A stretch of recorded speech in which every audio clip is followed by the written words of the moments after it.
আত্মসমর্পণের একটা অন্যতম অর্থ হলো ইচ্ছাকে নিজের আয়ত্তে না রাখা, ইচ্ছার উপরে নিজের অধিকারটুকু না রাখা, ইচ্ছাকে রবের কাছে বিক্রি করে দেওয়া। কি করে দেওয়া? বিক্রি করে দেওয়া। মনে করুন আপনি নিজে কষ্ট করে রোজগার করে 10 বছর ধরে টাকা জমিয়েছেন, 5 কাঠা জায়গা কিনেছেন, একেবারে জায়গার কাগজপত্র পরিষ্কার, লিগালভাবে কিনেছেন, আপনার নামে রেকর্ড, আপনার নামে দলিল। প্রয়োজন যদি হয় 10 বছর আগে জায়গাটা আপনি কিনেছিলেন, আপনি আজকে বিক্রি করতে পারবেন না, তো বিক্রি করে দিলেন, তার দখল ছেড়ে দিলেন, আপনি দলিলও করে দিলেন, আপনার নাম থেকে রেকর্ডটা করে তার নামে চলে গেল। যে জায়গাটা আপনি বিক্রি করে দিয়েছেন লিগালভাবে, ওই জায়গার উপরে আপনার কোনো অধিকার আর বাকি আছে? ওর উপরে আর কোনো অধিকার নেই। মুসলমান তিনি তার ইচ্ছাকে রবের কাছে বিক্রি করে দেয়। আমার ইচ্ছার উপরে আমার আর কোনো অধিকারটুকু থাকবে না। কি থাকবে না? আমার ইচ্ছা হচ্ছে মদ খাই, আমার ইচ্ছা, ওখানে অধিকার আমি আর রাখবো না। আমার রব নিষেধ করেছেন, আমার আল্লাহ নিষেধ করেছেন, ওটা আমি খাবো না। কারণ আমার ইচ্ছাকে যদি আমি আমার মতো করে স্বাধীনতা চালাই, তাহলে তো আমি আমার ইচ্ছাকে আমি আমার স্বাধীনে রেখে দিলাম, আমার অধীনে রেখে দিলাম। এই চিন্তা নিয়ে আল্লাহর কাছে মুসলমান হওয়া সম্ভব নয়। আই কার্ডে হওয়া সম্ভব, আধার কার্ডে হওয়া সম্ভব, প্যান কার্ডে মুসলমান জাতিতে হওয়া সম্ভব, মানুষের কাছে লম্বা জামা পরে টুপি পরে দাড়ি রেখে মুসলমান সেজে ঘোরা সম্ভব। রবের কাছে মুসলমান হতে গেলে নিজের ইচ্ছাকে রবের কাছে বিক্রি করে দিতে হবে। তার চিন্তায়, তার চেতনায়, তার চলায়, তার বলায়, তার ওঠায়, তার বসায়, তার ব্যবসায়ী জীবনে, তার পারিবারিক জীবনে, তার অর্থনৈতিক জীবনে, তার প্রত্যেকটা পদক্ষেপে, তার নিঃশ্বাসে, তার হৃদয়ে আল্লাহ রসুল থাকবে। আমার ইচ্ছা মতো আমি চলতে পারবো না, যা ইচ্ছা তাই খেতে পারবো না। আমার রব, আমার রসুল যে দিক নির্দেশনা দিয়েছেন সেই পথ ধরে আমাকে চলতে হবে। আর যদি আমি আমার ইচ্ছাকে আমার মতো করে বজায় রাখি, তো মুসলমান হতে পারবো না। আর একটু পরিষ্কার হবে, আমি একটু কাটা কাটা করে বলে অভ্যস্ত, তো আর একটু বাস্তবতা তুলে ধরে বলতে পছন্দ করি। এই যে আত্মসমর্পণের চিত্রটা আর একটু পরিষ্কার করে দেয় ইনশা আল্লাহ। ও ভাইজানেরা, সোনার মানিক যুবকেরা, আব্বারা মায়েরা, আত্মসমর্পণের একটা চিত্র যদি তুলে ধরে আর একটু পরিষ্কার হয়ে যাবে। একটা মানুষ যদি রোজা রাখে, রোজা রাখার পরে গরিব মানুষ সারাদিন পরিশ্রম করে কষ্টের কাজ করে, বলুন তো পানি পিপাসার ক্ষুধা অতিরিক্ত মাত্রায় লাগবে কি লাগবে না? যেহেতু এইটা এই জন্য ধারণ দিচ্ছি, বোঝাতে সুবিধা হবে। এটা রোজার সময় না, আমি মেপে কথা বলি, তারপরেও এর থেকে ভালো উদাহরণ মনে হয় আর কিছু হবে না। একটা গরিব মানুষ মনে করুন মান্যতে রোজা রেখেছে, কিন্তু সারাদিন কষ্টের কাজ করেছে। ওই মানুষটা ইফতারি সামনে নিয়ে বসেছে, তখনও 5 মিনিট বা 7 মিনিট মাগরিবের রক্ত আসতে বাকি আছে। ওই মানুষটার পেটে অতিরিক্ত ক্ষুধা পিপাসায় মনে হয় বুকটা যেন ফেটে যাচ্ছে। সামনে ঠান্ডা পানি, সামনে পছন্দের ফল ফুল, হালাল খাবারগুলো রাখা আছে, ওর হালাল টাকা দিয়ে কেনা খাবার। বলুন তো দেখি, সারাদিন রোজা রাখার পরে 5টা মিনিট যদি ওই মানুষটা ইফতারির টাইম বাকি থাকে, তখন সামনে খাবার আর পানি থাকার পরেও কি ওই মানুষটা খাবারটা মুখে তোলে? তোলে কি? নিজের কাছে খাবার রেডি, পিপাসা আছে, ক্ষুধা আছে, আমার ক্ষমতা আছে, আমার উপার্জন করা পয়সা দিয়ে হালাল খাবার আছে, তারপরেও মুখে ওঠে না। ওখানে মুখে যদি তুলি তো হুকুমের সীমা লঙ্ঘন হবে। কি হবে?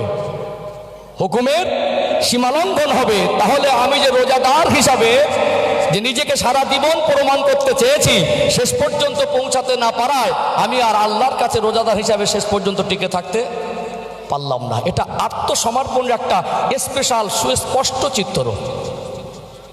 বুঝতে পারছেন কি? ইচ্ছাকে ব্যবহার করি না। ওই যে ঘড়ি দেখি খাচ্ছে না কেন? রবের হুকুমের অপেক্ষা। কিসের হুকুমের? ক্ষমতা থাকার পরে, ইচ্ছা থাকার পরেও, ক্ষুধা থাকার পরেও আমরা আমাদের ইচ্ছাকে ওখানে ব্যবহার করতে পারি না। ওই আত্মসমর্পণ শুধু ইফতারি সামনে নিয়ে পিপাসার ক্ষুধা নিয়ে নয়, ওই আত্মসমর্পণটা আমাদের প্রত্যেকটা ক্ষেত্রে দরকার। কিসে? প্রত্যেকটা ক্ষেত্রে দরকার।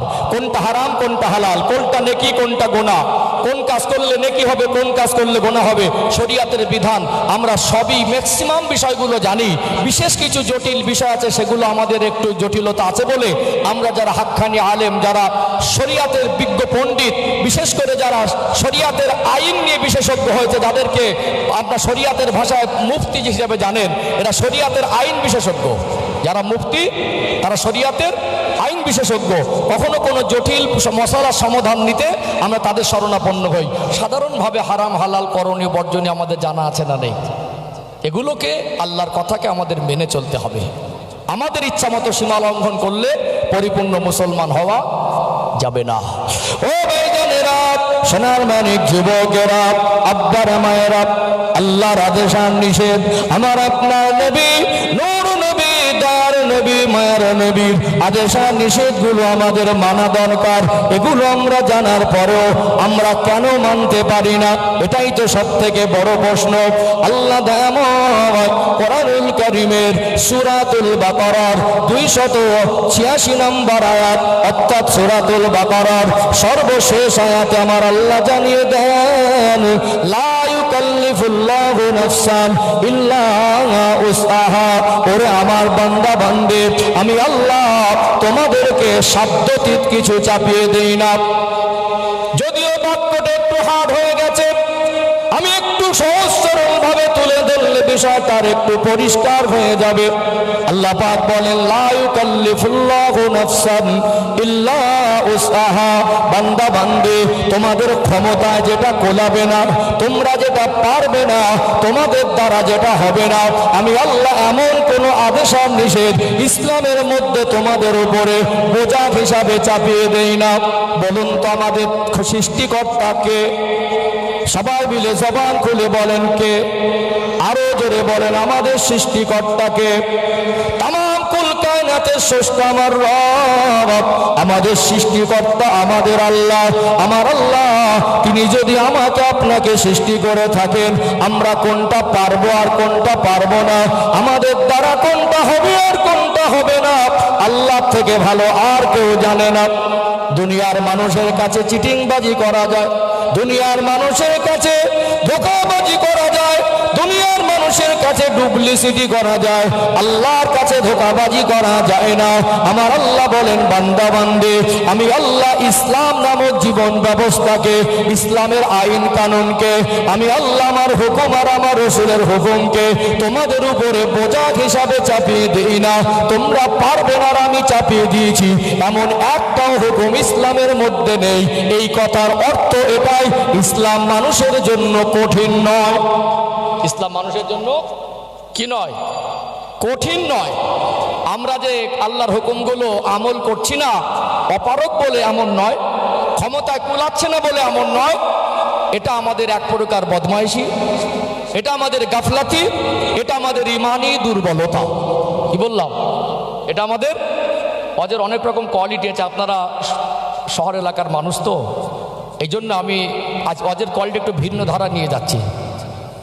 আমি পরিবেশ বুঝে কথা বলি, কারণ ঘটনা বলা অনেক সহজ। 2 ঘন্টা ওয়াজ করতে গেলে মাঝে মাঝে 200 ঘন্টার বেশি পড়াশোনা করতে ভালো হয়। একটা গুরুত্বপূর্ণ আলোচনা 2 ঘন্টা সেইভাবে সাজিয়ে একটা কেতাব 2 দিন 4 দিন পড়েও আলোচনা ওয়াজ হিসেবে তুলে ধরা যায় না, অনেক মেহনত লাগে।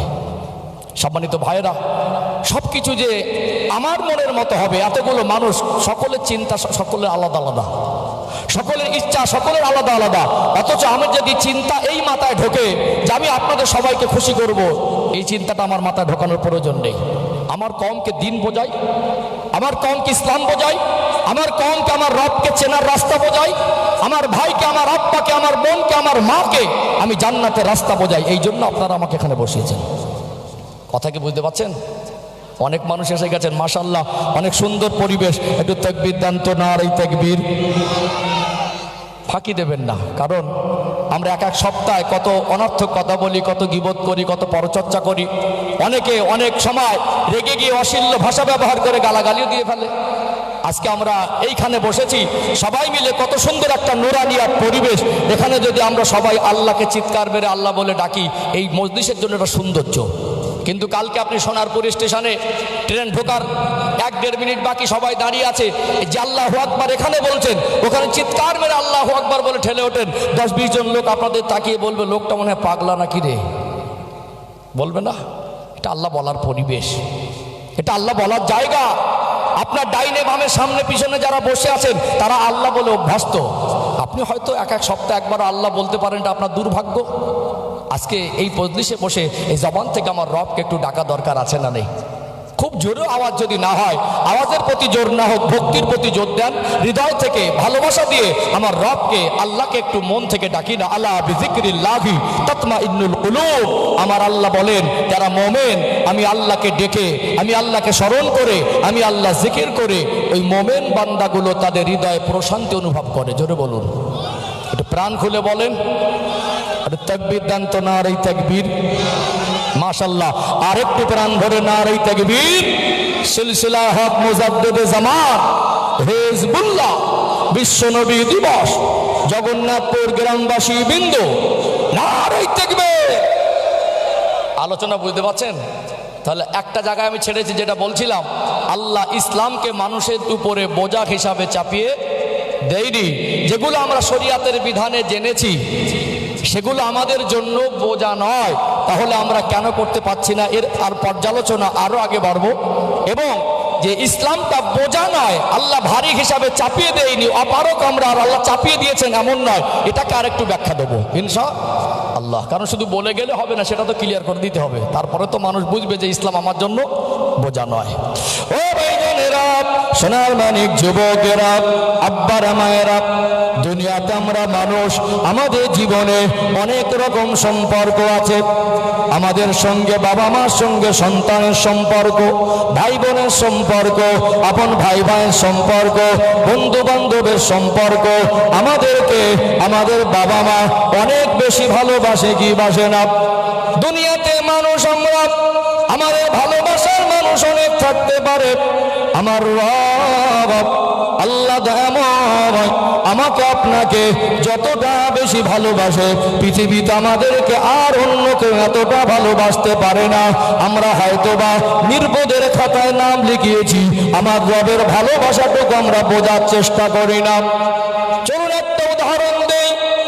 অনেক সময় দেখবেন আমাদের ঘরে ছোট ছোট বাচ্চাগুলো বাবা মার কাছে অনেক বিষয় নিয়ে জেদ ধরে। ছোটবেলায় একটু জেদ ধরে বাচ্চারা, আছে না নেই? আপনি বাজারে যাবেন, পোশাক পরেছেন, বেরিয়ে যাবেন, এমন সময় আপনার একটা বাচ্চা অত্যন্ত আদরে বাবা মার মমতায় লালিত পালিত হচ্ছে। বাচ্চাটার বয়স 10 বছরের মতো, ও চিৎকার মেরে কাঁদছে আর গড়াগড়ি দিচ্ছে, বলছে আব্বার সঙ্গে আমি বাজারে যাব। মনটা নরম হয়ে গেল। আপনার ওয়াইফ আপনাকে সুপারিশ করলো, আপনি কেমন আব্বা?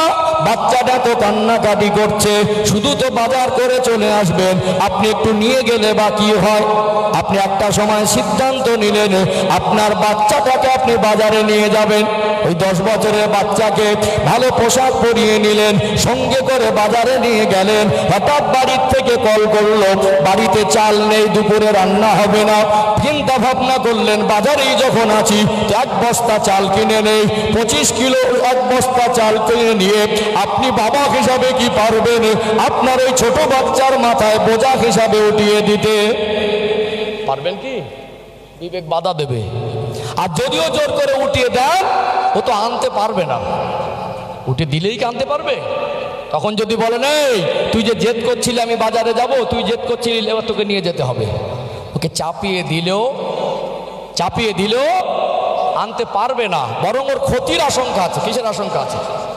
আমরা বাবা মা আমাদের হিসাবে, আমাদের মা মমতার জায়গা থেকে আমরা আমাদের সন্তানকে ক্ষতি চাই না, সন্তানের কষ্ট চাই না, সন্তান বিপদ মুসিবত চাই না, সব সময় সন্তানের ভালো চাই।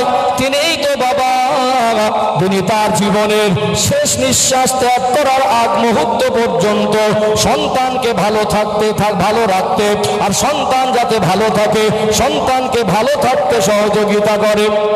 দুনিয়াতে যারা বাবা মা সন্তানদের জন্য অনেক বড় নিয়ামত, এই সন্তানগুলোকে আমরা যেমন বোঝা হিসাবে চাপিয়ে দিতে পারি না, আমাদের সামান্য কিঞ্চিত মায়া সন্তানের উপরে আল্লাহ দিয়েছেন। বাবা মা সন্তানকে যতটা ভালোবাসেন, তার থেকে আমার আল্লাহ তার বান্দা বান্দি দিগকে তার থেকে লক্ষ লক্ষ কোটি কোটি গুণ বেশি ভালোবাসে। জোরে বলুন সুবহানাল্লাহ।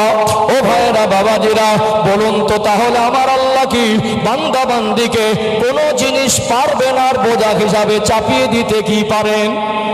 চাপিয়ে দিতে পারেন না। আপনার কাছে আল্লাহর আদেশ নিষেধ কোনটা কঠিন মনে হয়?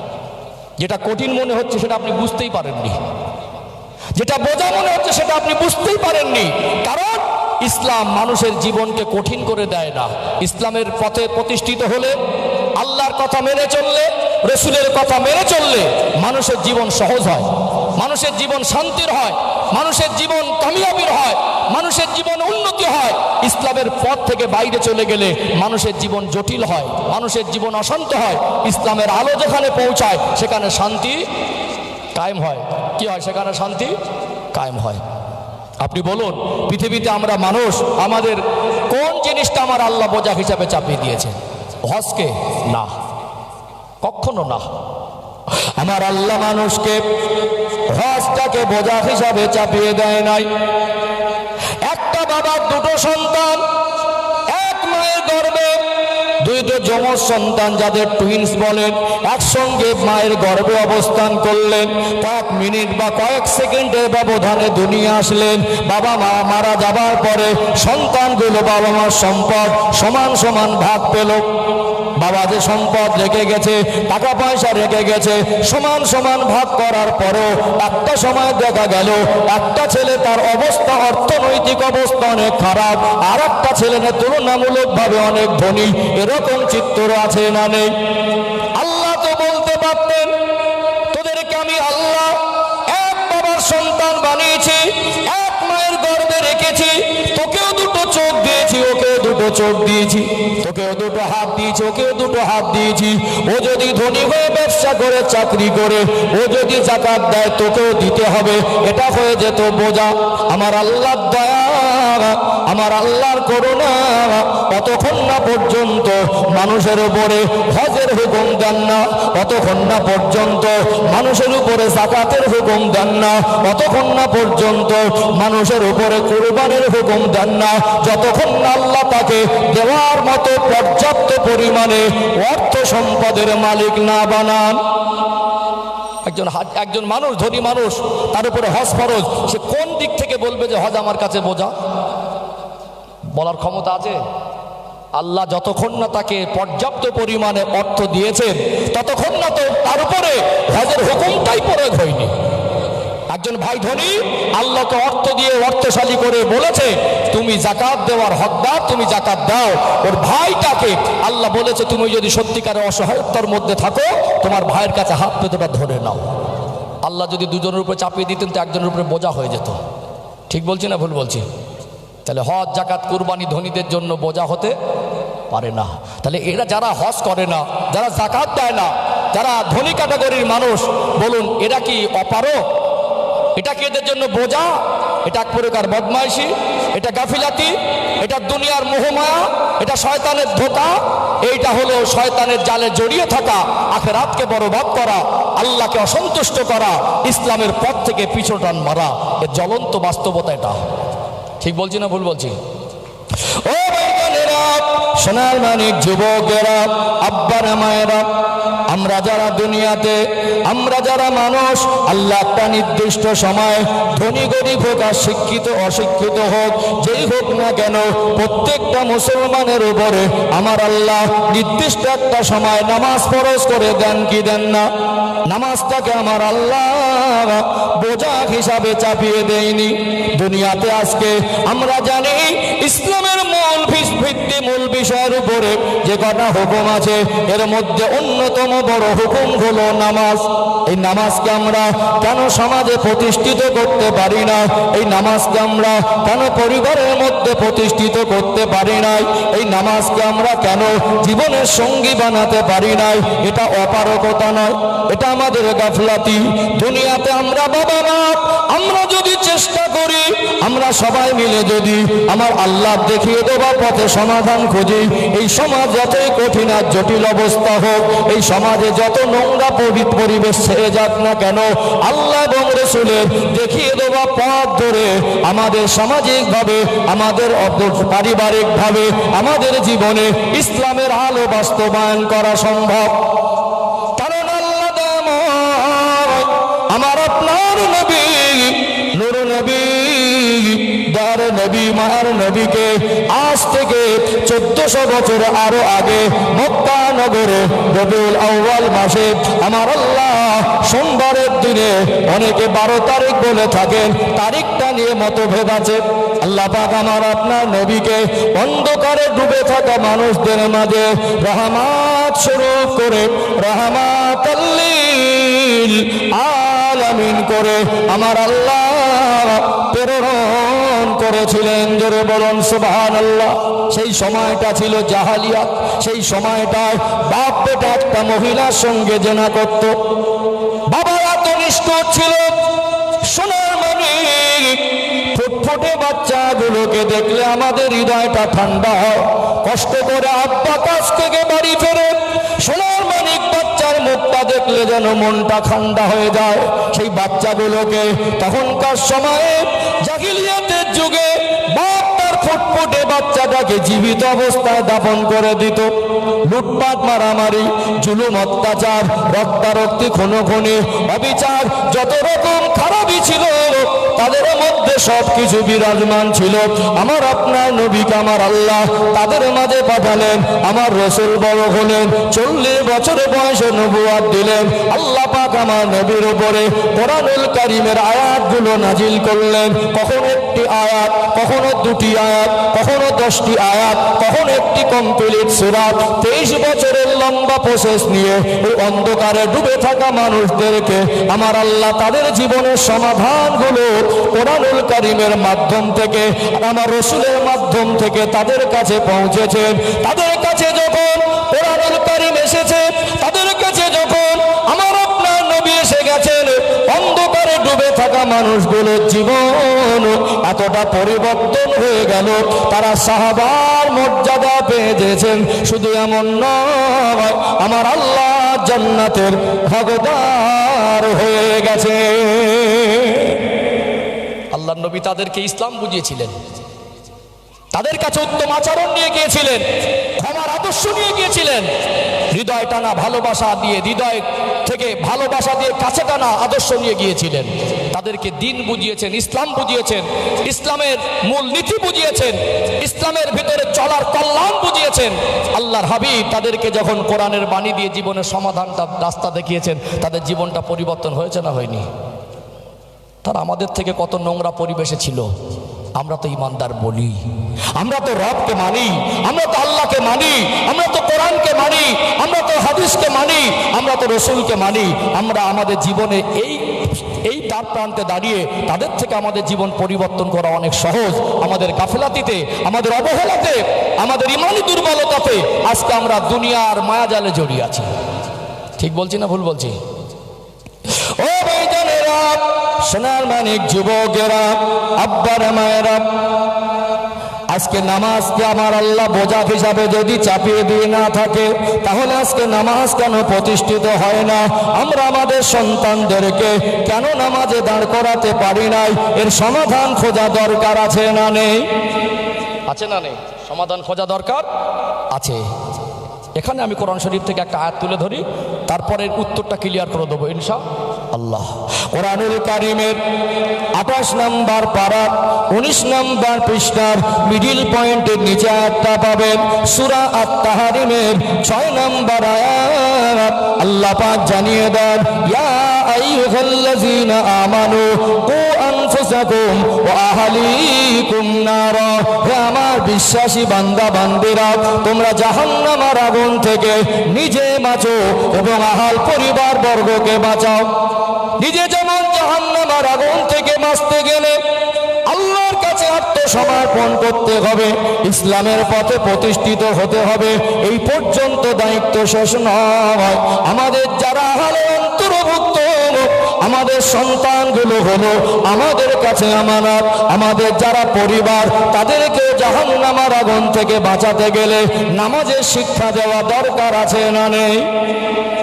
আমি যদি নামাজ পড়ে, রোজা রেখে, হজ করে, যাকাত দিয়ে, কুরবানি করে, জিকির করে, দান খয়রাত করে, মসজিদ বানিয়ে দিয়ে তাহাজ্জুদের নামাজে কেঁদে কেঁদে মশাল্লা ভিডিও দেই, 70 বার যদি হজ করি, আমরা আমাদের সন্তানদের হক যদি আদায় না করি, সন্তানদেরকে আমরা পারিবারিকভাবে তাদেরকে নামাজি বানানোর চেষ্টা না করি, তাদের চিন্তা চেতনা, লেবাসে পোশাকে, অঙ্গভঙ্গিতে, চলাফেরাতে যদি নবীর সুন্নাহ যদি আমরা তাদেরকে বাস্তবায়ন করে দিতে না পারি, সমাজ পরিবর্তন হবে না। সমাজ পরিবর্তন হবে না। আমরা বাবা মা, আমাদের উপর আল্লাহ একটা মহান দায়িত্ব দিয়েছেন, সন্তানদেরকে জাহান্নামের আগুন থেকে বাঁচাতে হবে। দায়িত্ব কার উপরে দিয়েছেন? বাবার মার উপরে। এই দায়িত্বটুকু আমরা অনেকে ঘাড়ে তুলিয়ে নেইনি। কিছু কিছু দায়িত্বকে আমরা খুব গুরুত্ব দিয়ে নিয়েছি, আর কিছু কিছু দায়িত্বকে আমরা অবহেলার কাছে সাইড করে রেখে দিয়েছি। তারই ফলাফল আজ আমাদের সন্তানগুলো জীবনটা ইসলামের আলো থেকে অন্ধকার। বলুন, আপনাদের এই গ্রামে যত যুবক ছেলে আছে, সবাই 4টে কলেমা পারবে? সবাই 4টে কলেমা বলতে পারবে? আপনার গ্রামে এই যুবক ছেলেদেরকে আমি চেঁচিয়ে চেঁচিয়ে বলবো নামাজ পড়ো, নামাজ পড়ো, নামাজ পড়ো, আমার গলা থেকে যদি ফজর পর্যন্ত বসিয়ে রাখেন, রক্ত উঠে যায় একটা কথা বলে বলে, কাল থেকে কি সবাই নামাজি হয়ে যাবে? ভালো করে বুঝবেন তো। তাহলে কিছু মানুষ মনে করে বছরে একবার জলসা দেবো, হুজুর আনবো, হুজুরকে বলবো কুঁচে দেন, হুজুর উঠে কুঁচে দেবে আর কাল থেকে ভালো হয়ে যাবে। হয় কি করে? যে পরিমাণে জলসা মাহফিল বেড়ে গেছে, যে পরিমাণে মোবাইলে মানুষ ওয়াজ শুনছে, সব বড় বড় আল্লাহর ওলি হয়ে যাবার কথা ছিল। কি মনে হয় শুধু মুসলমানেরা আল্লাহর ওলি হয়ে যাবার কথা ছিল না? আমার কথা মনে কষ্ট পাচ্ছেন? সম্মানিত ভাইরা, আমাদের এখানে বুঝতে হবে ইসলামের জীবনের সমাধান যে ইসলাম দিয়েছে, সেই সমাধানের পথটা আমাদের খুঁজতে হবে। আমরা বাবা মা, আমরা আমাদের সন্তানকে বাবা আর মা যতটা ভালোবাসে, পৃথিবীর অন্য কেউ অতটা ভালোবাসতে পারে না। শাশুড়ির ভালোবাসার মায়ের ভালোবাসা এক না। স্বামী স্ত্রীর ভালোবাসা যেমন অস্বীকার করা যায় না, সেটা বাবা মার সঙ্গে তুলনা করাও যায় না। একটার সঙ্গে আরেকটা তুলনা করা যায় না, ওটা আলাদা জায়গা। ও ভালোবাসাও গুরুত্বপূর্ণ, এটাও গুরুত্বপূর্ণ। আপনার স্ত্রীকে যদি আপনি ভালো রাখেন, স্ত্রীর যদি রাগঝাল সহ্য করেন, স্ত্রী জেদ করলে যদি পূরণ করেন, স্ত্রী ঝাড়া মারলে যদি সহ্য করেন, শাশুড়ির কাছে হবেন সোনার জামাই। কি জামাই? বলে কপাল করে একটা জামাই পেয়েছি। আপনার যদি দারিদ্রতা হালাত এসে যায়, অভাব অনাটন এসে যায়, স্ত্রী আশা আকাঙ্ক্ষা চাওয়া পাওয়া ঠিক মতো দিতে যদি না পারেন, তা আপনি আপনার শাশুড়ির কাছে সোনার জামাই থাকতে পারেন, তখন মাটির বা লোহার জামাই হয়ে যাবেন। ঠিক বলছি না ভুল বলছি? মা তো সেই মা। সন্তান যদি কোনোদিন মার সামনে বেয়াদবি করে মাকে কষ্ট দেয়, মা নিরালা নির্ঝুমে ওই সন্তানের জন্য নীরবে চোখের পানি ফেলে। মা তো সেই মা। দুনিয়ায় একটা মানুষ ছোট অবস্থায় যখন অসুস্থ হয়ে বিছানায় শুয়ে কষ্ট পাচ্ছিল, রাত বাড়তেছিল, রাত গভীর হয়ে গেল, দুনিয়ার মানুষ যে যার বিছানায় ঘুমিয়ে গেল, মা হৃদয় আল্লাহ সন্তানের জন্য এমন এক স্পেশাল মায়া মমতা দিয়েছেন, মায়ের চোখে ঘুম ছিল না। রাত 2টা বেজে গেল, চতুর্দিকের মানুষ ঘুমিয়েছিল, মা বারবার তার সোনার মানিকের দিকে দেখছিল, আর দুটো চোখ থেকে টপ টপ করে পানি ঝরাচ্ছিল। মায়া মমতার হাতটা দিয়ে একবার মুখে বোলায়, একবার মাথায় বোলায়, আর টপ টপ করে নিঃশব্দভাবে অঝরে চোখের পানি ফেলে ফেলে বলে, রব আল্লাহ, আমার সন্তানকে আপনি সুস্থ করে দেন। যেদিন আপনি খেলতে গিয়ে হোঁচট দিয়ে পড়ে গিয়েছিলেন, চিৎকার মেরে আহ বলে কেঁদে উঠেছিলেন, আপনার শরীরে কোথাও ছিলে গিয়েছিল, কেটে গিয়েছিল, ওই আহ শব্দটা শুধু ওই পর্যন্ত সীমাবদ্ধ না। বাবার মা পাশে বসেছিল, মনে হয় দুজনের কলিজায় গিয়ে বুলেটের মতো ধাক্কা লেগেছিল। আপনার বাবা অক্লান্ত পরিশ্রম করে গেঞ্জি মেয়েটা ঘামে ভিজেছিল, বাড়িতে এসে আগে খোঁজ করতো ছেলেটা কোথায়, মেয়েটা কোথায়, আপনাকে ওইভাবে বুকে তুলে জড়িয়ে নিত। আজ বাবার মা যাদের চলে গেছে তারা বুঝতে পারছে। আজকে চতুর্দিকে আপনার অনেক ভালোবাসার মানুষ পাবেন। কিছু মানুষ ভালোবাসে স্বার্থে, আর কিছু মানুষ ভালোবাসে শর্তে। নিঃস্বার্থ ভালোবাসা এটা হলো বাবা মার ভালোবাসা। কার ভালোবাসা? নিঃস্বার্থ ভালোবাসা বাবা মার ভালোবাসা। সন্তানের থেকে বাবার মা দূরে থাকলে, কখনো সন্তান বেয়াদবি করে মুখ ফিরিয়ে নিলেও বাবা মা তাদের জন্য চোখের পানি ফেলে। ও আমাকে না ডাকে না ডাকে, আল্লাহকে যেন ভালো রাখে। ঠিক বলছি না ভুল বলছি? আমরা আমাদের সন্তানকে যতটা ভালোবাসি, নিঃস্বার্থভাবে অন্য কেউ অতটা ভালোবাসতে পারবে না। চতুর্দিকে কিছু মানুষ আছে দেখবেন স্বার্থের ভালোবাসা, দুদিন 4 দিন 10 টাকা খরচা করলে 10,000 টাকা ধার নিয়ে বসে থাকে, চাইতে গেলে সম্পর্ক নষ্ট। আছে না নেই? যতক্ষণ বন্ধুদের কাছে নিঃস্বার্থ খাওয়াতে পারবেন, ফ্রিতে দিতে পারবেন, তাদের পিছনে ব্যয় করতে পারবেন, তখন আপনি তাদের কাছে খুব ভালো বন্ধু হবেন। যখন আপনি তাদের কাছে খরচা করা বন্ধ করে দেবেন, এই নিঃস্বার্থ ভালোবাসা যখন খুব কম লোকের ভিতরে আছে, অনেক বন্ধু তখন আপনার পাশ থেকে দেখবেন খালি হয়ে সরে যাবে। যেমন আমরা সন্তানদেরকে বেশি ভালোবাসি, সন্তানদের শাসন করার হকটাও আমাদের বেশি আছে। কি গো, বেশি আছে না? সন্তানদের জন্য আমরা তাদের ভবিষ্যৎ নিয়ে আমরা বেশি ভাবি। সন্তান কষ্ট পেলে সর্বপ্রথম বাবা মা আগে কাঁদে। সেই সন্তানের উপরে আমাদের দায়িত্ব নেই জাহান্নাম থেকে বাঁচানোর? দায়িত্ব নেই? আছে। আমরা কয়েকটা দায়িত্বকে দায়িত্ব মনে করেছি, কিন্তু জাহান্নামের আগুন থেকে বাঁচানোর দায়িত্ব, এটাকে আমরা দায়িত্ব হিসাবে মেনে নিতে পারিনি। তারই ফলাফল যে আমাদের সন্তানগুলো ইসলামের আলো থেকে বঞ্চিত। তারই ফলাফল যুব সমাজ যাদেরকে মসজিদে যাওয়ার দরকার ছিল, সেই মসজিদে না গিয়ে এখন অসৎ সঙ্গত এসে পড়ে গাঁজার আসরে বসে থাকে। তারই ফলাফল যাকে আজান শুনে মসজিদের দিকে যাওয়া দরকার ছিল, এই আজান শুনে গেম খেলা ব্যস্ত থাকে। এমন এক কঠিন আর জটিল লোক আজান হচ্ছে এদিকে বলছে মার মার মার। ফ্রি ফায়ার, পাবজি ঢুকেছে, ফেসবুক ঢুকেছে, অবৈধ প্রেম ভালোবাসা ঢুকেছে, এদের ভিতরে বেয়াদবি ঢুকেছে, এদের ভিতরে রাত আচরণ ঢুকেছে। আমরা আমাদের সন্তানদের চিন্তায়, চেতনায়, লেবাসে, পোশাকে, চলাফেরায়, আমাদের তাদের জীবন যাপনে আমরা আমার আল্লাহর হুকুম আর নবীর সুন্নাত তরিকাকে আমরা বাস্তবায়ন করতে ব্যর্থ হয়েছি। তারই কারণ আজ আমাদের সন্তানগুলো তারা আজকে কুপথ ধরে জীবন যাপন করছে। এ দোষ শুধু জলসা কমিটির বক্তার নয়, এ দোষটা 99% তার বাবার আর মার। তার বাবার আর মার। এখানে আমি কয়েকটা পয়েন্ট ধাপ ধাপ তুলে ধরবো ইনশাল্লাহ। যে কটা দায়িত্ব আমরা বুঝেছি এগুলো দায়িত্ব বটে, কিন্তু এর সাথে সাথে যে জাহান্নামের আগুন থেকে বাঁচানোর একটা দায়িত্ব ছিল, সেটা আমরা কবে বুঝবো, এটা বোঝা দরকার আছে কিনা, ঘাড়ে উঠিয়ে নেওয়া দরকার আছে কিনা, তারই একটা সংক্ষিপ্ত ব্যাখ্যা তুলে ধরা দরকার আছে না নেই? আজকে কিন্তু আমরা আমাদের জীবনের সমাধানের পথ খুঁজছি। আজকে আলোচনার যে বিষয়বস্তুটা রেখেছি, সমাজ, আমরা জীবনটাকে কেন পরিবর্তন করতে পারছি না, এই সমাজের পরিবর্তন কেন হয় না? আমাদের কাছে পরিবর্তনের ফর্মুলা আছে, আমাদের কাছে পরিবর্তনের রাস্তা আছে, আমাদের কাছে পরিবর্তনের পথ আমার আল্লাহ বলে দিয়েছেন, আমার রসুল বলে দিয়েছেন। তারপরে আমরা কেন পিছিয়ে পড়ছি? একটু ক্লিয়ার করে বক্তব্য দেওয়া দরকার আছে না নেই? আছে না? ও ভাইজানেরা, সোনার মানিক যুবকেরা, আব্বারা মায়েরা, দুনিয়াতে একটা ছেলে আর মেয়ে যখন বিবাহ বন্ধনে আবদ্ধ হয়, বিবাহ বন্ধনে আবদ্ধ হলে তাদের দাম্পত্য জীবনের সূচনা হয়। কয়েকটা মাস না যেতে যেতে ওই দাম্পত্য জীবনের সূচনা হয়েছিল। ছেলে আর মেয়ে তাদের মনে আশা আকাঙ্ক্ষা উদয় হয়, আল্লাহ কবে আমাদের পরিবারে সন্তান দেবেন। ওই পরিবারে যখন আমার আল্লাহ একটা ফুটফুটে সন্তান দান করেন, ছেলে হোক অথবা মেয়ে হোক, ওই পরিবারে খুশির জোয়ার বয়ে যায়। আমরা মানুষ, আমাদের জীবনে পোশাক একটা নিত্য প্রয়োজনীয় জিনিস। পোশাক ছাড়া একটা মানুষের জীবন চলতে পারে না। বাচ্চা ভূমিষ্ঠ হওয়ার সাথে সাথে চতুর্দিক থেকে তার বাবা মা, তার নানুর বাড়ির আত্মীয় স্বজন, দাদুর বাড়ির আত্মীয় স্বজন, চতুর্দিক থেকে নতুন পোশাক কিনে এনে দেয় কি দেয় না?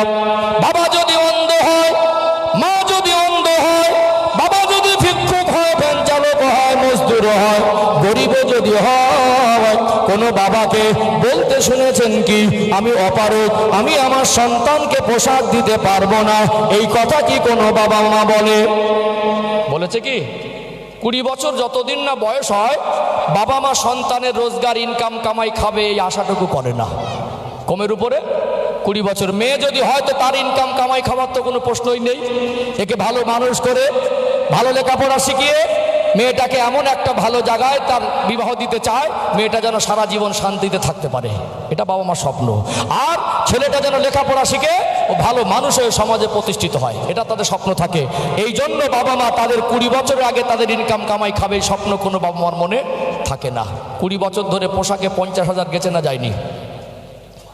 হ্যাঁ গো দেন না, একটা বাচ্চার পিছনে 20 বছরে 50,000 টাকার পোশাক যায় না?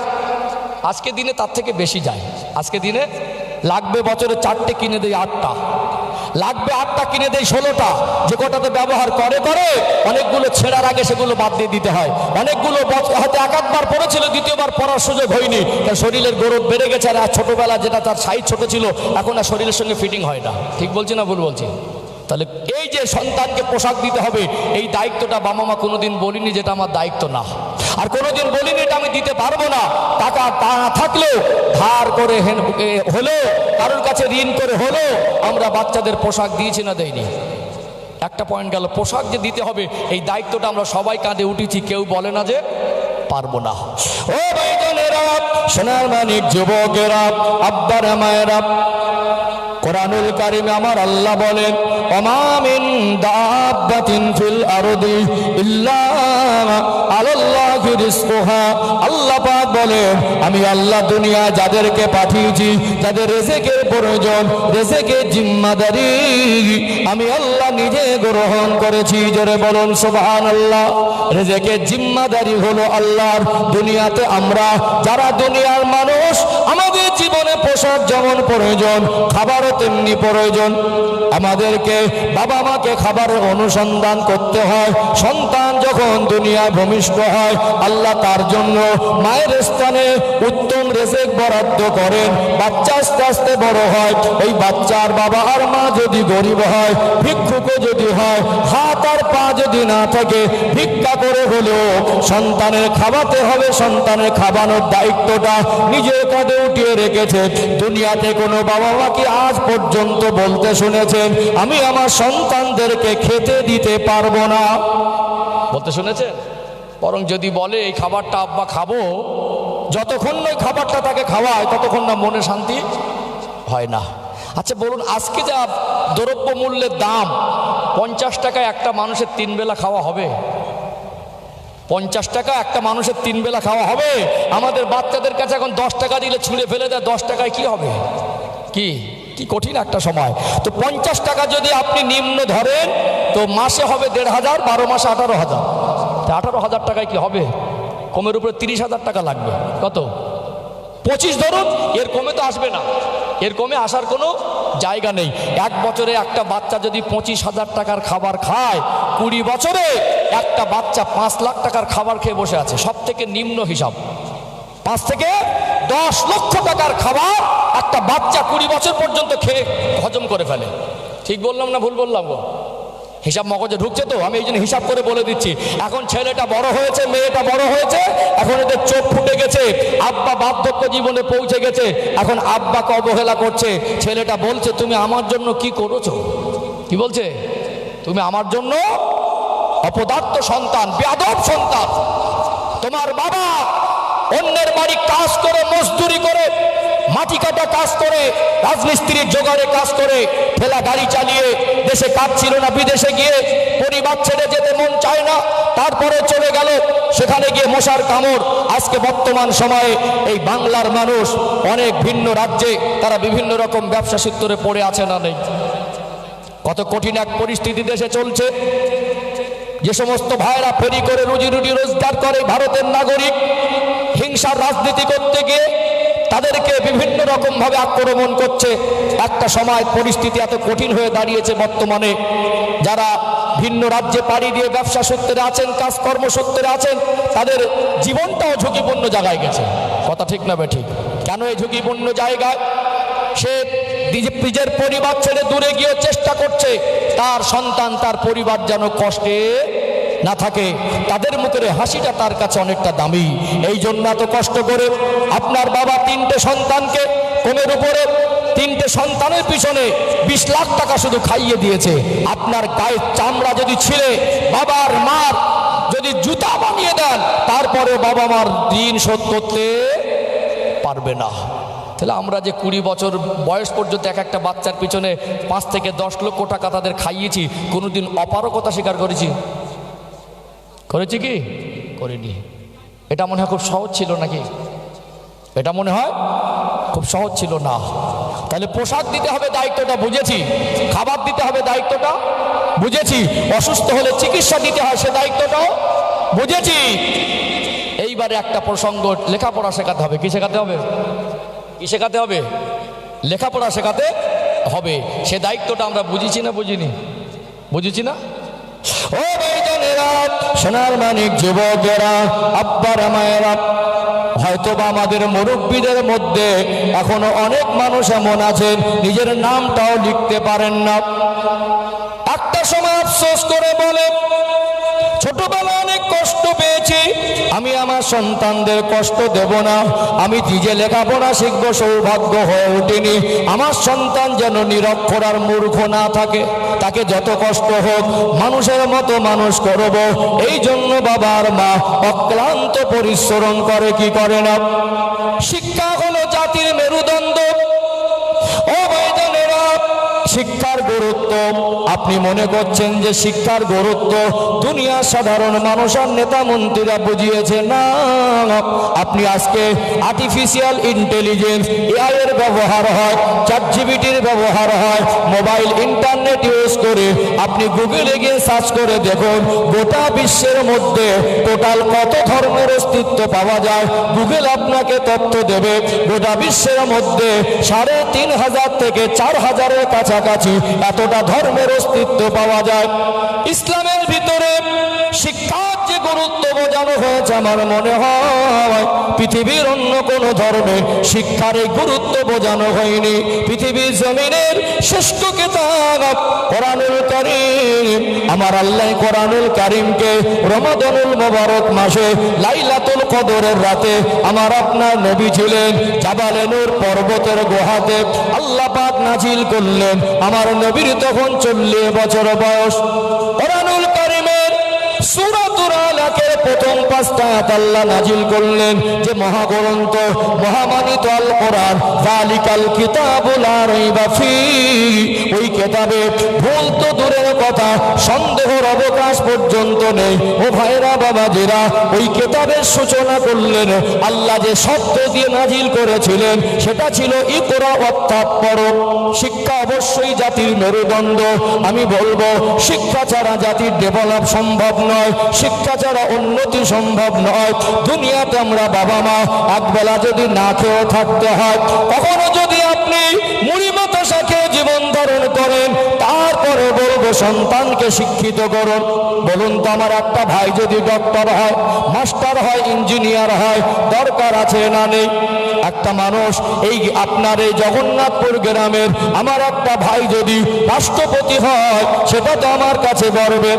আমার একটা ভাই যদি স্বরাষ্ট্রমন্ত্রী হয়, সেটা তো আমার কাছে গর্বের। আজ গোটা বিশ্বের ইন্টারন্যাশনাল যে সিস্টেম, একটা রাষ্ট্রের সঙ্গে আর একটা রাষ্ট্রের যে যোগাযোগ, এই একটা ভালো পদে গিয়ে নিজের দায়িত্ব সামলাতে গেলে শিক্ষার দরকার আছে না নেই? নবী আমার বলেন, উতলুবুল ইলমা মিনাল মাহাদি ইলাল লাহাদ।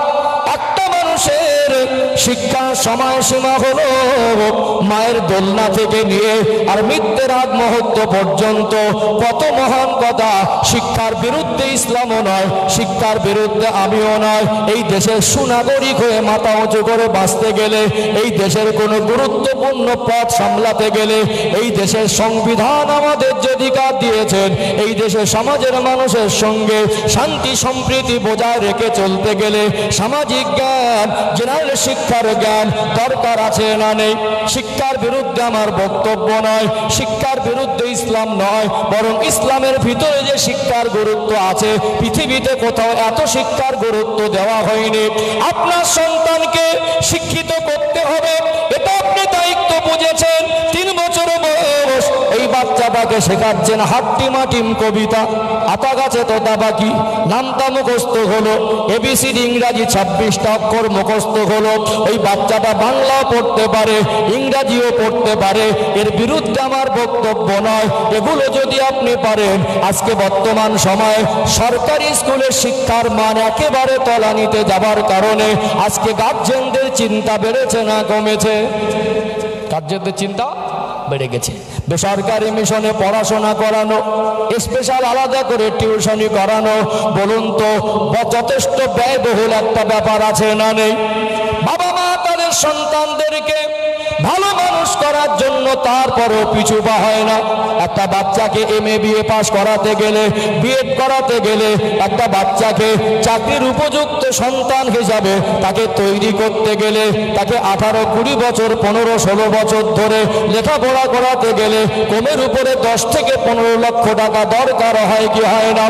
আপনি সেগুলো দিলেন, খাতা লাগবে খাতা দিলেন, পেন লাগবে পেন দিলেন, মাস শেষ হলে স্কুলে প্রাইভেট টিউশনে পয়সা দিলেন, তাকে টিফিন খরচা দিলেন, তাকে বই কলম কিনে দিলেন। এগুলো যদি আপনি পারেন, বলুন তো দেখি, আপনার সন্তানের চিকিৎসা দিতে হয়, এটা আপনি দায়িত্ব বুঝেছেন।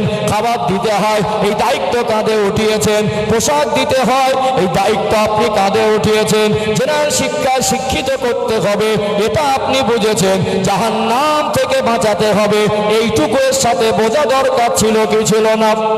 লা ইউকাল্লিফুল্লাহু নাফসান ইল্লা উসআহা।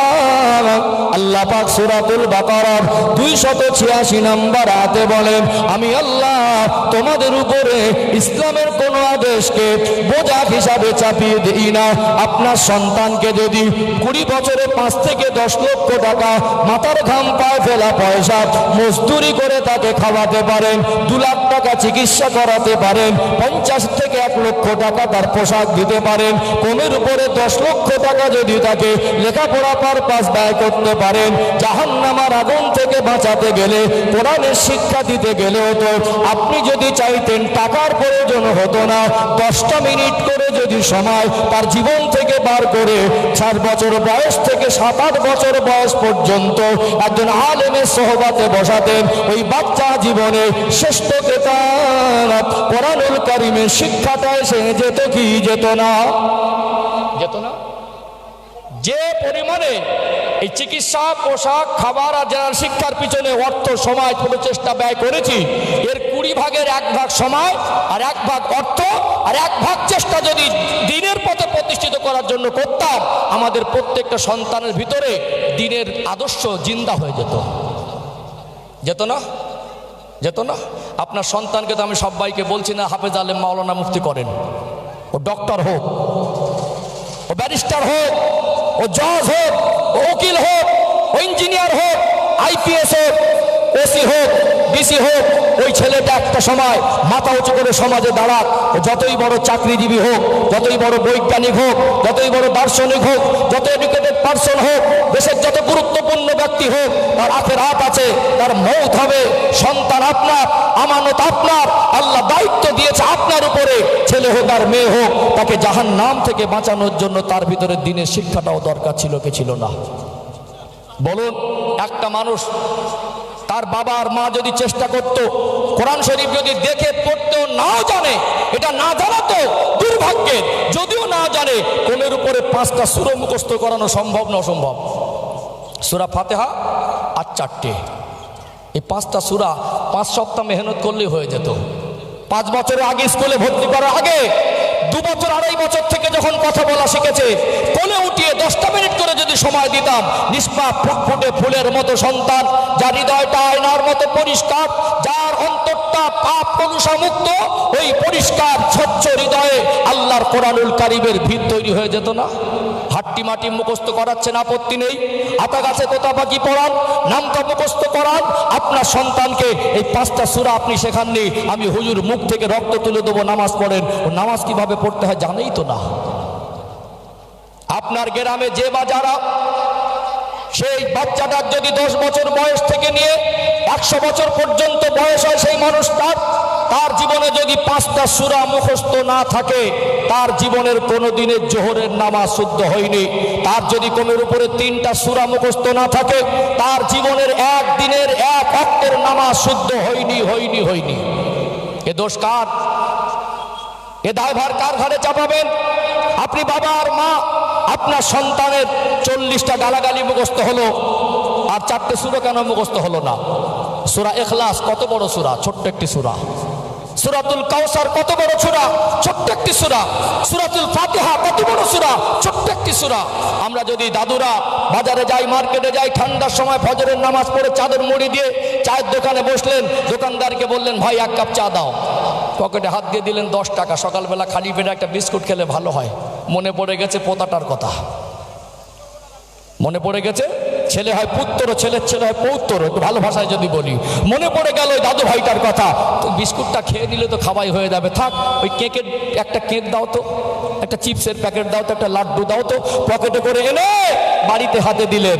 ওই দাদু ভাই যদি কোলে বসাতে, দাদু ভাই একবার সূরা ফাতিহা আমি পড়ছি, আমার সঙ্গে তুমি একবার পড়ো তো, হতো না? আমি একবার পড়ছি, আমার সঙ্গে তুমি একবার সূরা ফাতিহা পড়ো তো। তুমি আমার সঙ্গে যদি সূরা ফাতিহা পড়ো না, তোমার জন্য একটা সুন্দর উপহার আছে। ওকে পড়িয়ে নিয়ে হাতে দিতেন, খুশিতে বাগে বাগ হয়ে যেত, মেজাজ তৈরি হতো। দাদু ভাইয়ের সঙ্গে সূরা ফাতিহা মুখস্থ করলে, দরুদ শরীফ মুখস্থ করলে, দোয়া কুনুত মুখস্থ করলে, জানাজা নামাজের নিয়ত মুখস্থ করলে, দাদু আমাকে খাবার এনে দেয়। দাদু ভাইটা বলছে, দাদু ভাই এই বালিশের তলায় বিড়ির বান্ডিলটা আছে, একটু এনে দাও না দাদু ভাই। ওই খৈনির ডিব্বাটা আছে, বয়স হয়ে গেছে তো নড়াচড়া করতে পারেন দাদু ভাই, একটু কষ্ট হচ্ছে, মাজায় ব্যথা লাগছে, এনে দাও না দাদু ভাই। ছুটতে গিয়ে দাদু ভাই এনে দিল।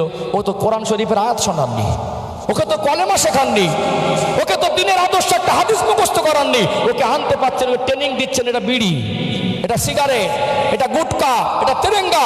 ও শিক্ষা তো পরিবার থেকে পাচ্ছে। 18 বছর ধরে আপনার ছেলে আর মেয়েকে 20 বছর ধরে জানাজা নামাজ কিভাবে পড়তে হয় ছেলেটাকে শেখালেন না, গোসল কিভাবে করতে হয় মেয়েটাকে শেখালেন না, আপনার ছেলেকে নামাজ কিভাবে শুদ্ধ করে পড়তে হয় সেটা শেখালেন না। মাত্র আপনার 2টো সন্তান, 18 বছর সময় পেলেন। আপনি যতটা মায়া করেন আপনার সন্তান, ততটা মায়া কেউ করতে পারবে না। তার ভবিষ্যৎ নিয়ে আপনি যতটা ভাবেন, অতটা অন্য কেউ ভাবতে পারবে না। আপনার সন্তানের উপর আপনার যতটা দায়িত্ব, অন্য কারোর উপর অতটা দায়িত্ব নেই। 18 বছর ধরে 2টো সন্তানকে দিন শেখাতে পারলেন না। 200 সন্তানকে 2 ঘন্টার জন্য হুজুর ভাড়া করে বসিয়ে দেবেন, সারা গ্রামের মানুষকে 2 ঘন্টায় দিন শিখিয়ে দিয়ে বাড়ি যাবে, এটা ভাবলেন কি করে? কষ্ট পাচ্ছেন মনে আমার আলোচনায়? আল্লাহ কি বোঝা হিসাবে চাপিয়ে দিয়েছে নাকি? মা কোলের কাছে হাট্টি মাটিম কবিতা মুখস্থ যদি পারে, ওটা যদি শিক্ষার জন্য দরকার হয়, আমার আপত্তি নেই। ওই মা কেন পারে না সূরা ফাতিহাটা শেখাতে? এখন আমাদের মায়েদের মেয়েদের বদ অভ্যাস হলো মোবাইলে ডুবে থাকা। ঘরের থেকে ইসলামের সৌন্দর্য, রাসূলুল্লাহ সুন্নাতগুলো উৎখাত হয়ে যাচ্ছে। মোবাইলে, বেহায়াপনায়, নাটকে, ভিন্ন ধর্মাবলম্বীদের কালচার আকৃষ্ট হয়ে আমাদের ঘরে এখন আর সুন্নাত পালন হয় না, আমাদের ঘরে এখন কোরআন তেলাওয়াত হয় না, আমাদের ঘরে এখন আর আল্লাহ রসুলের সুন্নাত জীবিত হয় না। এখন ঘরের মধ্যে হারামগুলো গজিয়ে উঠছে। আল্লাহ 2টো পয়সা দিয়েছে, একটু আর্থিক সচ্ছলতা হয়েছে, একটা পয়সারও গরম আছে, এখন মনে করে যা ইচ্ছা তাই করব। এখন আবার হ্যাপি অ্যানিভার্সারি ডে, বুঝতে পারছেন না? মনে হয় মুরব্বীরা, বাবাজিরা, আপনারা শুনেছিলেন বাবার জন্মে যে বিবাহ বার্ষিকী পালন হয়, এখন বিবাহ বার্ষিকী পালন হচ্ছে। এখন আবার সন্তানকে নিয়ে জন্মদিন পালন হচ্ছে। কোথায় পেলেন জন্মদিন পালন করা? এটা ইসলামের আদর্শ নয়। মোমবাতি জ্বালিয়ে, মোমবাতি নিভিয়ে দিয়ে, হাততালি দিয়ে বলছে হ্যাপি বার্থডে টু ইউ। কি আছে ওর ভিতরে? কি আছে ওর ভিতরে? আপনার বাড়ির পাশে একটা এতিম বাচ্চা লেখাপড়া শিখতে পারে না, তাকে সাহায্য করুন। আপনার গ্রামে একটা বেয়া মা ছটফট করে চিকিৎসার জন্য পয়সা পায় না, তাকে সাহায্য করুন। আল্লাহর আরশ খুশি হয়ে যাবে, তার দোয়া পাবেন, আল্লাহ সন্তুষ্ট হয়ে যাবে। আপনার এই অর্থটা সাদকা জারিয়ার নেকি পাবে। টাকা 2টো হয়েছে তো পাশের বাড়ির গরিব মানুষকে সাহায্য করি। মানুষকে মানুষ মনে করে না, মনে করে আমরা মডার্ন, মনে করে আমরা ফ্যাশন। আজ ঘরের ভিতরে এখন মায়ের মাথায় ঢুকেছে মোবাইল। আগে মাটির ঘরে তাল পাতার ছাউনির নিচে কুড়ে ঘরে কারেন্ট ছিল না, এসি ছিল না, কুলার ছিল না, টাইলস ছিল না, গ্রানাইট ছিল না, মার্বেল ছিল না, চকচকে ঝকঝকে ছিল না। ওই ঘরের ভিতরে নামাজি মানুষও ছিল, কোরআন পড়নেওয়ালা মানুষও ছিল।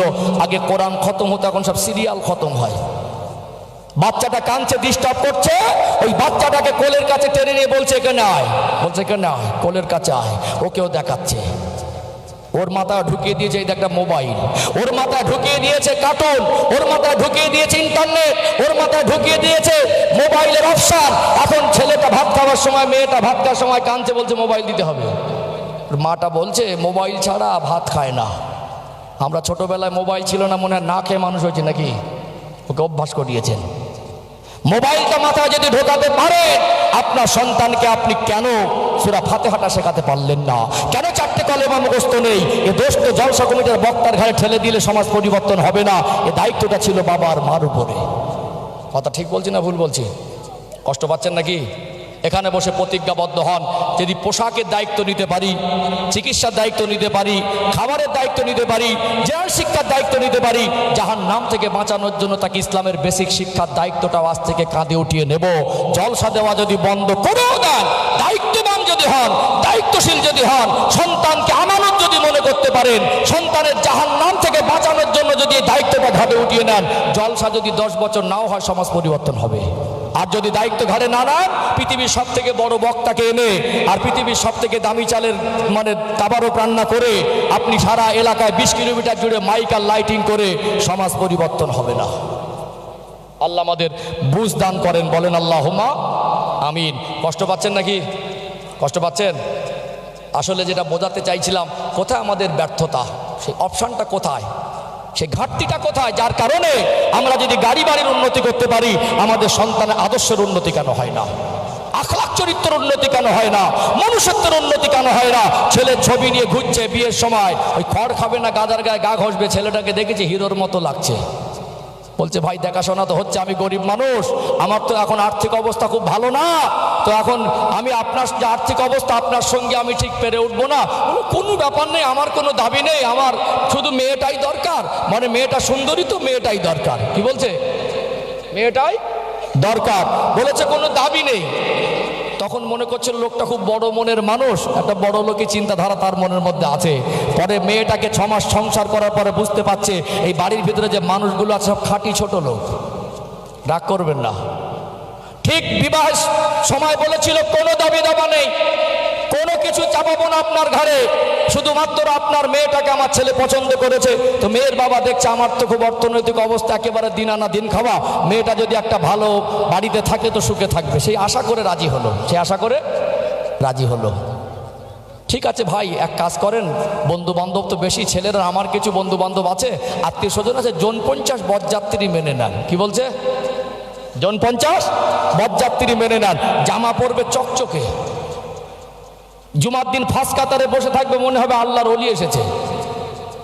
ফোন করে বলছে হ্যালো ভাই, একটা কথা বলার ছিল, একটা পাল্টি খেয়েছে, ওই যে 50 জন বলেছিলাম না, ওইটা আর 10 জন মতো বেড়ে যাচ্ছে, কোনো রকম সামাল দিতে পারছি না। লোকটা দেখলো যে তাই তো, এখন তো আত্মীয়তার একটা সম্পর্ক হতে যাচ্ছে, তো এই সময় যদি আমি না বলি, একটা কেমন একটা মনের ভিতরে একটা কিন্তু অশান্তি ভাব এসে যাবে।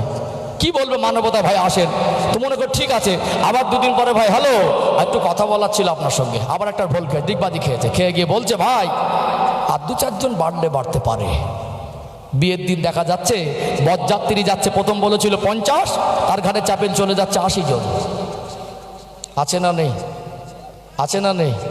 আছে না? ডিগবাজি খাচ্ছে। তখন বলেছিল কোনো দাবি নেই, যেই মেয়েটাকে বিবাহ দিল 2 মাস 4 মাস হয়ে গেল, সেই সময় ওই ছেলের মাটা বলছে কচি, তো চাস্তো ভাইটা দেখতে ভালো না, লেখাপড়াও জানে না, ওর বাপের তেমন কিছু নেই, ঘর বাড়িও খুব ভালো না, ওর শ্বশুররা শুনেছি দেখেছি একটা মোটরসাইকেল দিয়েছে, ঘর সাজানো সব আসবাবপত্র সাজিয়ে দিয়েছে, মনে করছিলাম তো শ্বশুরে একটা মেয়ে গুছিয়ে গাছে দেবে, লোক তো খুব ভালো না। মাথা একটা ভাইরাস পুশ করে দিয়েছে, ওর মাথাটা গরম হয়ে গেছে। স্ত্রীকে বলছে এই তোর বাপ কি দিয়ে, তুই তো ছোট লোকের ঘরের মেয়ে, তুই তো ফকিরের ঘরের মেয়ে, তোর বাপ কি দিয়েছে বলতো? বুঝতে পারছেন না? বুঝতে পারছেন না? বিভিন্ন রকম জিনিসের তুলনা দেয়, বাইরে ঘুরবে মনে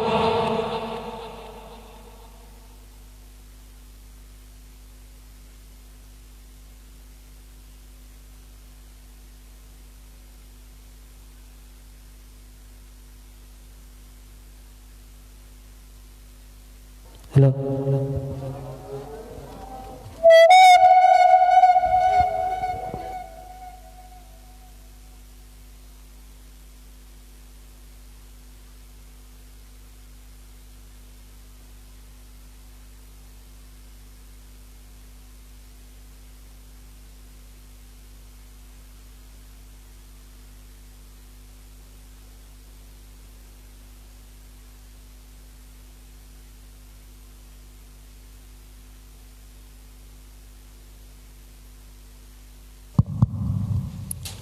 সম্মানিত ভাইয়ের আলোচনায় কষ্ট পাচ্ছেন নাকি? তাহলে আমরা অনেক সময় দেখা যায় উপর থেকে আমরা ভালো মুসলমান সেজে ঘুরলেও আমাদের মনকে আমরা মুসলমানের মতো করতে পারি না। ইসলাম এখানে বলছে মেয়ের বাবার ঘাড়ে 50 জন 60 জন 70 জন বরযাত্রী চাপিয়ে দেবেন, এটা ইসলামের বিধানই না। আল্লাহ নবী সাল্লাল্লাহু আলাইহি সাল্লামের সময় বিবাহ হতো মসজিদে, দেখাশোনা করে উভয়ের মধ্যে ছেলে মেয়ে একে অপরকে দেখে নেবে, চুক্তি হয়ে গেল যে না একটা সিদ্ধান্তে পৌঁছাবো। ছেলে দেনমোহর, 2 জন সাক্ষী, 1 জন উকিলকে ছেলে মেয়ের কাছে প্রেরণ করবে।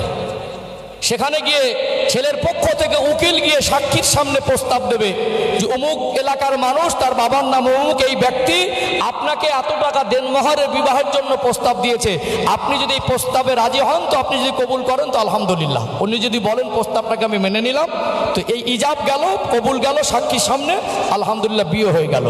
আল্লাহ নবীর কাছে সাক্ষী এসে বললো হ্যাঁ মেয়ে কবুল করেছেন, তো আল্লাহ নবী খুতবা পড়ে দোয়া করে দিতেন, ওই খেজুর ছড়িয়ে দিতেন। এইবারে যদি কোনো দাবি দাবা না, ইশারা ইঙ্গিত না, মেয়ের বাবা যদি মনে করে যে আমি আমার মেয়েকে কিঞ্চিত কিছু হাদিয়া তোহফা দেবো, সেটা তার মর্জির উপরে, সেটা তার। ছেলে তার স্ত্রীকে বাড়ি এনে সে 10 দিন পরে হোক আর সেই দিন হোক আর 1 মাস পরে হোক, তার আত্মীয় স্বজন বন্ধু বান্ধব প্রতিবেশীকে আমন্ত্রণ করে তার বাড়িতে যেটা খাওয়াবে ওটাকে অলিমা বলা হয়, ওটা হলো সুন্নাত। কারণ এই অলিমা খাওয়ানোর ভিতরে প্রতিবেশীর হক আদায় হয়, আত্মীয়তার সম্পর্ক গভীর হয়, বন্ধু বান্ধবের সঙ্গে সম্পর্কের বাঁধন তৈরি হয়। এই পরিবেশে তার কাছে পরিষ্কার হয়ে যায় যে আমার ওই ভাইটা বিবাহ হয়ে গেছে, ও একটা হালাল স্ত্রী জীবন সঙ্গিনী পেয়েছে। পরের দিন সকালবেলা যদি একটা মেয়ে ওর সাথে কোথাও কোনো প্রয়োজনে যায়, কেউ সন্দেহ করবে না, কেউ নেগেটিভ চিন্তা করবে না, সবাই বুঝতে পারবে যে ও বিবাহ করেছিল, আমাদের দাওয়াত করে আমন্ত্রণ করে অলিমা খাইয়েছে। কেউ বাজে মন্তব্য করবে? এলাকার কেউ জানে না, রাতারাতি বিয়ে করে রাত 2টোর সময় বৌমার বাড়ি নিয়ে আসলো বা রাত 10টা বেজে গেল, পরের দিন সকালে যদি বৌমার হাত ধরে ঘোরে, দূর থেকে মানুষটা বলবে কিরে কাকে নিয়ে ঘুরছে, অন্যরকম মন্তব্য হবে না? অথচ আমরা ইসলামকে বুঝি না, আমরা ইসলামটাকে মানার চেষ্টা করি না, আমরা বিয়ে বাড়িকে কেন্দ্র করে আমরা অনেক রকম হারাম কাজ করে ফেলছি। অথচ আমরা সেখানে গিয়ে টুপি পরে দোয়া করি, খুতবা পড়ে, চতুর্দিকে যেভাবে সাজিয়ে তুলি, মনে হবে সব আল্লাহর ওলি বসে রয়েছে। কষ্ট পাচ্ছেন নাকি? তাহলে এখানে বসে আমি যেটা বলছিলাম, নামাজের শিক্ষা, জানাজা নামাজের শিক্ষা, উজুর শিক্ষা, গোসলের শিক্ষা, বড়দের সম্মান করতে হয় সেই শিক্ষা, ছোটকে স্নেহ করতে হয় সেই শিক্ষা, হারাম হালালের বেসিক শিক্ষাগুলো আমাদের সন্তানকে শুধু কবিতার মতো মুখস্থ করালে হবে না, প্র্যাকটিক্যালে তার আমালে বাস্তবায়নের জন্য আপ্রাণ চেষ্টা করলে সমাজ পরিবর্তন হবে ইনশাআল্লাহ। এখানে একটু পর্দার কথাটা বলবো ইনশাআল্লাহ, নামাজের কথা বলেছি, এখানে একটু পর্দার কথাটা বলবো। ও ভাইজানেরা, সোনার মানিক যুবকেরা, আব্বারা মায়েরা, যদি বাবা আর মা সন্তানের ক্ষেত্রে দায়িত্বশীল না হয়, তার ঘরের মেয়েটা পর্দানাসী না হবে কখনো আশা করা যায় না। যেমন বাবা মাকে যতদিন মেয়েটার বিবাহ না হবে তাকে পর্দায় মানুষ করার দায়িত্ব নিতে হবে, এমন একটা ছেলের হাতে উঠিয়ে দেবে, এমন একজন ছেলের সঙ্গে বিবাহ দেবে, সেই ছেলেটা যেন তার স্ত্রীর আমানত বোঝে, তার স্ত্রীকে যেন সে পর্দায় রাখে। আমাদের ঘরের মায়েরা মেয়েরা সবাই বেয়াদব না, সবাই স্কিন টাইট পোশাক পরে না। আমাদের ঘরের মায়েরা মেয়েরা মোটামুটি আদবে চলে, একটু ওড়না মাথায় দেয়, কি সালোয়ার কামিজ বলেন, কি নাইটি বলেন, কাপড় বলেন, সবাই তো পেট পিট খুলে ঘোরে না। একটা মধ্যবিত্ত পরিবারের মেয়ে মোটামুটি আদবে মানুষ হয়েছে, চুল খুলে ঘুরতো না, পেট পিট খুলে ঘুরতো না, তার গ্রামবাসী প্রতিবেশী চাচাতো ভাই মামাতো ভাই ফুফুতো ভাই আত্মীয় স্বজন কোনোদিন তাকে অশ্লীল পোশাকে দেখে নাই। মেয়েটার বিবাহ হবে অনেক ধনী লোকের বাড়িতে, সম্বন্ধ এসেছে, হঠাৎ যদি বলে কেউ ভাই শুনছিলাম ওই ছেলেটা নাকি মদ খায়, ছেলের যদি 4টে গাড়ি থাকে, ছেলের বাবার যদি 50 বিঘে সম্পত্তি থাকে, ছেলের বাবার নামে যদি 10টা ফ্ল্যাট থাকে, আর একমাত্র বাবার যদি সন্তান হয়, ও ছেলে নামাজি কিনা, কলেমা জানে কিনা, ওই ছেলেটা মদ খায় কি মদ থেকে বিরত থাকে, একবারও প্রয়োজন মনে করবে না জানার। এর বাবা মা আনন্দে মাতোয়ারা হয়ে যায়, মনে করে আমার মেয়েটাকে এই বাড়িতে দিলে সুখে থাকবে। সম্বন্ধ ঠিক হয়ে গেল, এখন অর্থ দেখেছে, সম্মান মাল সম্পদ দেখেছে, ছেলের বাড়ির থেকে বলছে আমাদের বৌমা আমরা সাজিয়ে আনবো। বিয়ে বাড়িতে আজকে বিউটি পার্লার থেকে লোক ভাড়া করে এনে মেয়েটাকে অর্ধনগ্ন করে সাজানো হয়। ভালো ভালো সোফাটাকে এক জায়গায় ভাড়া করে এনে, ভালো ভালো চেয়ার সিংহাসন ভাড়া করে এনে ছেলে আর মেয়েকে বিবাহের দিনে পাশাপাশি বসিয়ে দেওয়া হলো। বিউটি পার্লার থেকে লোক ভাড়া করে এনে সাজানো হলো। বিবাহের দিনে ছেলে পক্ষ আর মেয়ে পক্ষ, দুই পক্ষের মধ্যে কত শিক্ষিত মানুষ থাকে, কত বিচারক মানুষ থাকে, কত হাজি থাকে, কত পণ্ডিত থাকে, সেখানে কেউ কোনো প্রতিবাদ করে না। মেয়েটার এতদিন চুল পেটপিট, মামাতো ভাই ফুফুতো ভাই আত্মীয় স্বজন কেউ দেখতে পায়নি। বিবাহের দিনে তাকে আনুষ্ঠানিকতার সঙ্গে লোক ভাড়া করে এনে তার শরীরের সৌন্দর্য প্রকাশ করা হয়। আর যুবক যুবতীরা ফটোগ্রাফিতে লিপ্ত হয়। আর আমাদের সমাজের কিছু কিছু মানুষ তার পরিবার অন্তর্ভুক্ত, তারাও হেসে হেসে বলে তোকে আজকে খুব সুন্দর মানাচ্ছে। কি বলে? তোকে আজকে খুব সুন্দর মানাচ্ছে। তাহলে আনুষ্ঠানিকতার সঙ্গে দুই পক্ষের সমর্থনে অর্ধনগ্ন করা হলো কি হলো না? এতদিন তো চুল ঢেকে ঘুরতো, এতদিন তো ওড়না পরে ঘুরতো, একটা ওড়না চাপিয়ে দিয়েছে মাথার উপরে, নেটের থেকেও পাতলা। কিসের থেকে? নেটের থেকেও পাতলা। এখন আবার পর্দার পোশাক বাদ দিয়ে লেহেঙ্গা পোশাক চলছে। কি চলছে?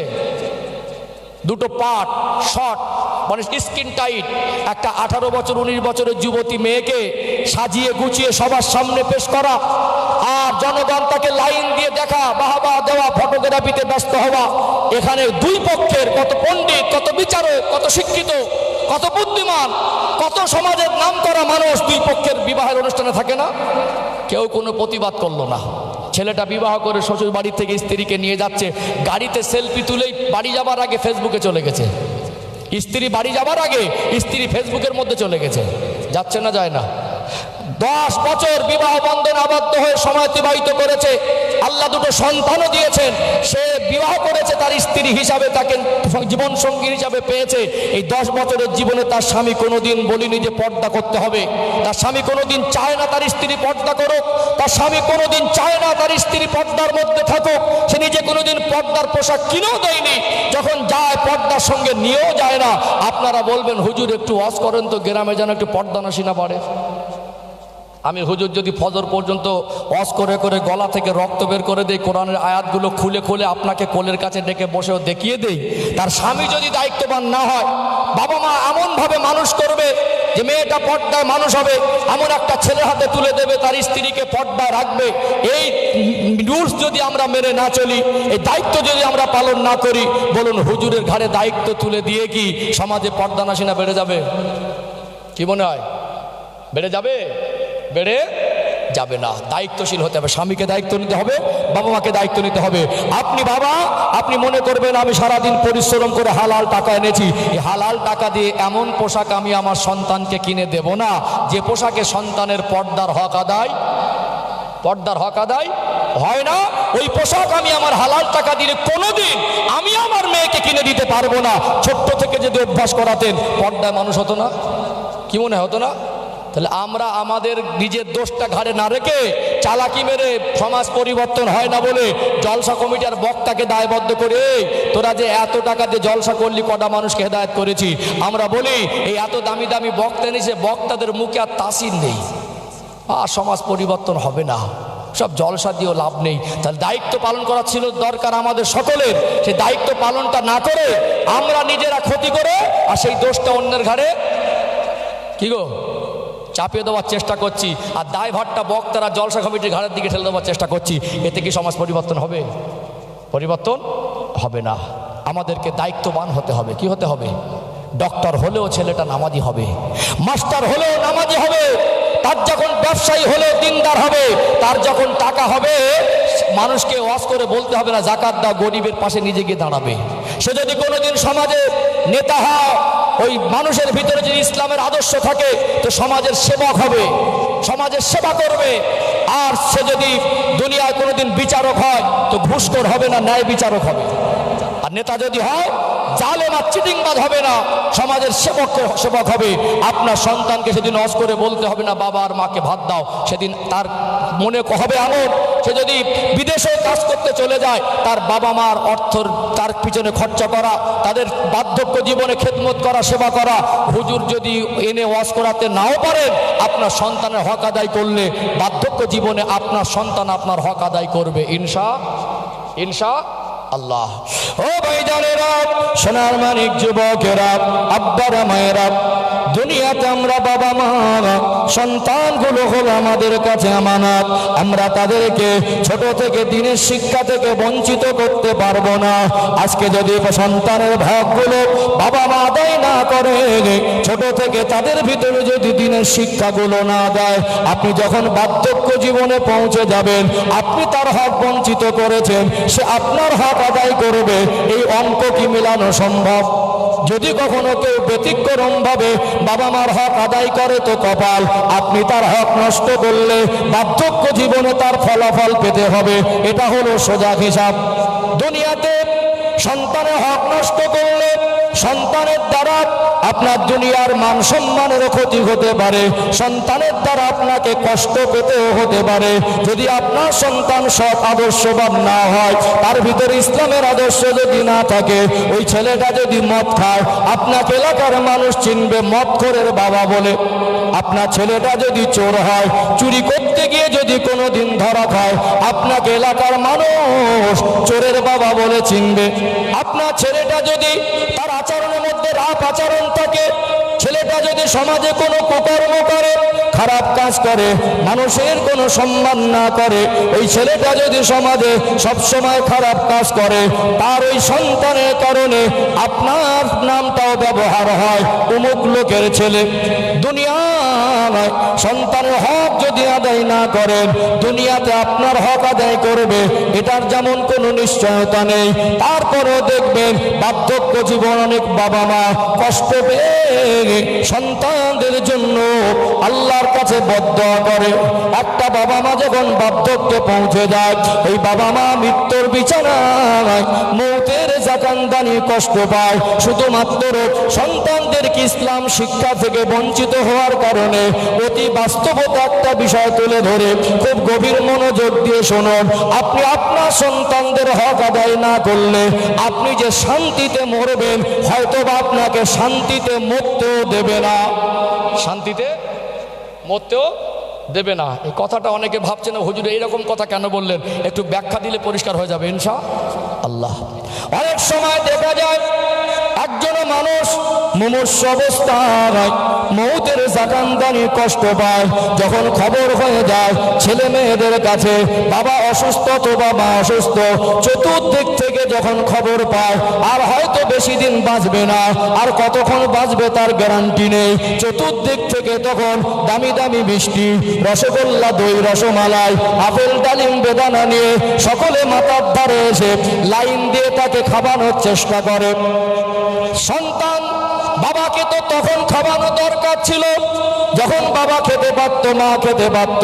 এখন বৌমার একটা সময় শ্বশুর শাশুড়ি সেই ভক্তি করত না, এখন যখন দেখছে আর বাঁচবে না, আর একদিন বা দুদিন যাবে কি তার কোনো গ্যারান্টি নেই, এখন মিষ্টি মিঠাই নিয়ে ফল ফ্রুট নিয়ে মা কান্না কাঁদে, বলে আমার শ্বশুর আমাকে অনেক ভালোবাসতো। কি বলছে?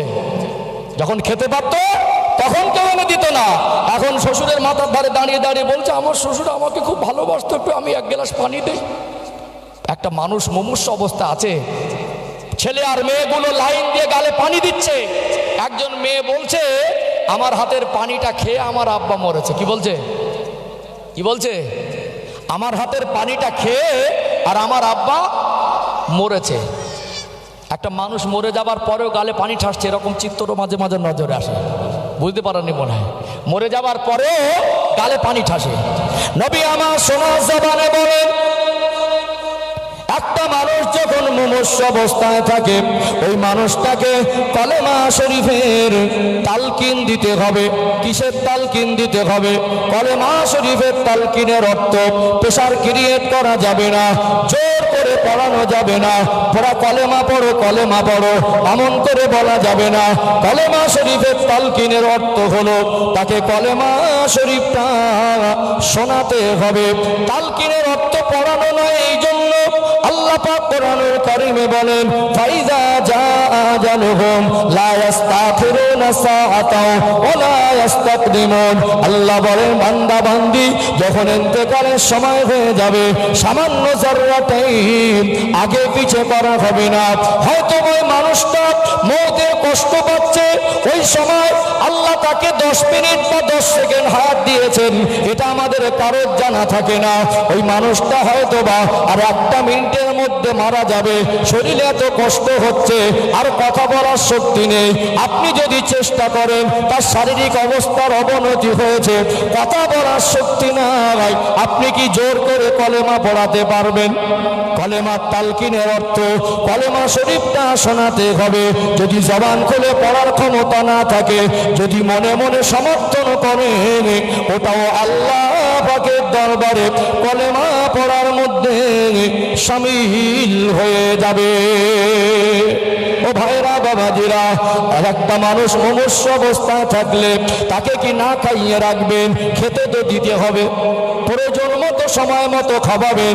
কিন্তু কলেমার তালকিন নেই, চতুর্দিকে চিৎকার চেঁচামেচি কান্নাকাটি, খাওয়ার মতো শক্তি নেই। তখন মা মমতা দেখাতে গিয়ে কেউ রসমালাই দিচ্ছে, কেউ হরলিক্স দিচ্ছে, কেউ ডালিমের রস দিচ্ছে, লাইন দিয়ে মেয়েগুলো সিরিয়ালে দাঁড়িয়ে আছে যে আমি শেষবারের মতো আবার বাবার মুখে 1 চামচ পানি দেই।